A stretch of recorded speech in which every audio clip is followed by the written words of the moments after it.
Hello everyone and welcome back to my channel. Today, I decided to make a tutorial on how to make your very own YouTube banner. Now we're going to be using a website called Photopea.com, which is a 100% free online version of Adobe Photoshop. Now once you pull up Photopea.com, you can make a new project by clicking right here. Now we're just going to do a new project, we're not going to use any templates. The width we want is 2,560 pixels. For the height, we want 1,440 pixels. We're going to leave the DPI at 72 because that's the default for online graphics. For the background, we can leave it at white because it doesn't really matter. Now let's just click create. Also, it is worth noting that they have a template for this already made right down here, where it says YouTube cover. But let's just click create for now.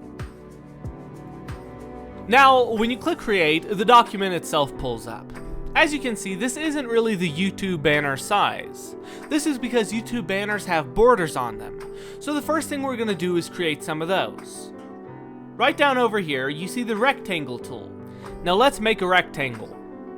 Just click on the document, and now we're going to insert the numbers. For the width, make it 2,600.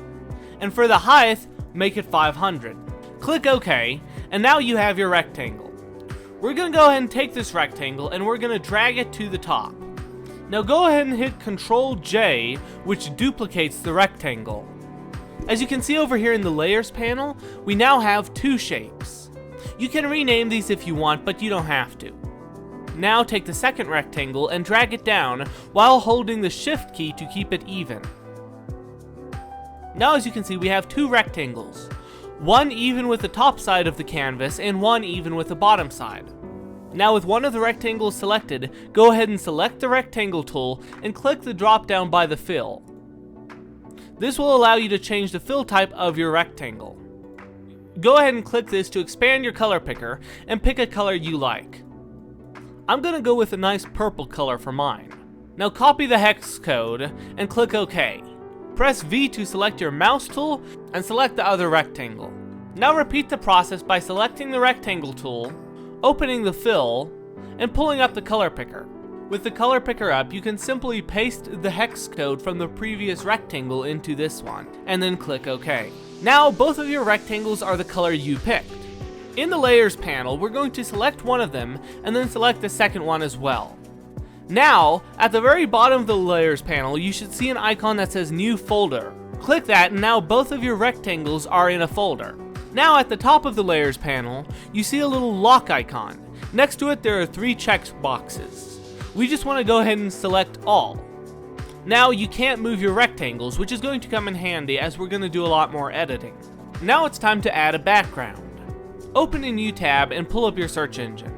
Now pull up a background based on the content which you make. For example, you could search for a Fortnite background or a Rocket League one. So let's just search for a Fortnite background in our search engine. Here are some really nice images that pulled up. I'm going to go ahead and pick this one right here because this one looks really nice and I think it'll work with the banner. Now right click on the image and open the image in a new tab. We're going to go ahead and get one more background image which we're going to use. I think this one looks good, so I'm going to go ahead and take this one too. Now download and save each of the images. Once you've done that, simply pull up the folder you have the images in, select them both, and drag them both into Photopea.com. Once you do that, you should see this screen. Now we're just going to click this little check mark right here to confirm that we want to place the images in the picture. Now we have both of our images in our picture. What we're going to do is now we're going to reposition them. Now with the first image selected, click Edit, and then click Free Transform. Now as you can see, we can drag the image around the canvas and we can reposition it by scaling right here. Now as you can see, it's not scaling with the same aspect ratio as it had. If you want to fix that, just hold Shift while resizing. And as you can see here, it scales perfectly. I'm going to go ahead and make it about this size and just drag it over to this side of the canvas. Now I'm going to click Confirm and pull up the second image. We're going to click Edit and Free Transform this one too. Now drag it over to the side and resize this one. I like how this looks, so I'm going to leave it here. Once you're done adjusting both images, you can make a fade between them. What we're going to do is we're going to select the eraser tool. Then we're going to change the size. We're going to make it quite large, and we're going to turn the hardness down to 0%. This should be good. With that done, make sure you have the image you want to fade selected in the layers panel, and then click on it. A notification should come up asking if you want to rasterize the image. Click OK. Now while holding shift, drag in a line where you want the fade to be. For me, I want it to be right there. Now I'm going to go ahead and readjust this image one more time, just so it fits better. Now as you can see, we've got a lovely fade right here, but they're different colors and that throws me off. So what you're going to do is you're going to select both of them and then put them in a folder, just like we did with the borders. Once they're in a folder, you're going to double click on the folder and it should pull up something that says Layer Style. In the Layer Style panel, select Color Overlay, and then click on it, highlighting it. This will pull up the color overlay options. We're going to change the color to something more in tune with my current color scheme.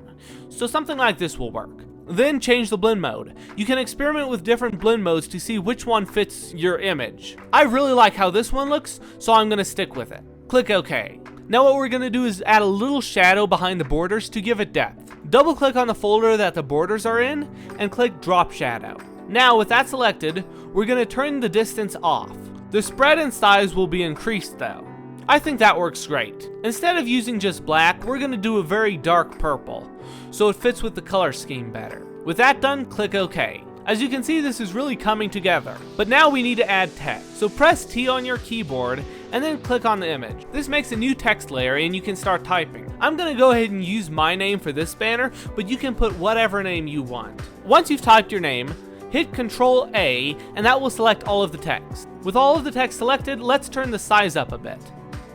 As you can see, this is a nice size for the banner, so we're going to leave it here. But I don't like this font. Select the font drop down and you can scroll down through the fonts until you find one that you like. I really like this one right here, so we're going to use this one. Once you've selected the text, change the text color to white. Then click OK. After that, click Confirm. Now select your mouse tool by either clicking it or pressing V on the keyboard. With your text layer selected, drag it around the canvas until it's centered. You'll see red lines show up to tell you when it's centered like this. Once it's centered, we need to add a drop shadow. So double click on your text from the layers panel and the layer style will pop up. Once that's up, select drop shadow. This time, we want the opacity to be near 100%. We're going to want the color to be very dark, if not black. Once you've got a good color selected, press OK. We're going to uncheck the Use Global Angle button and change the angle to something we want, like this. Once that's done, turn up the distance and the spread. Turn the size down a bit though. If you want to copy my effect exactly, just copy the numbers I have here. Now above that, we're going to add an outer glow effect. On this, we want the blend mode to be screen and the opacity to be pretty high. For the color, we're going to do a very bright color that fits with our color scheme. For me, this is going to be something like this. With that color selected, click OK. Now turn the size up. Once you've turned the size up, you'll be able to see that your text starts to look like this.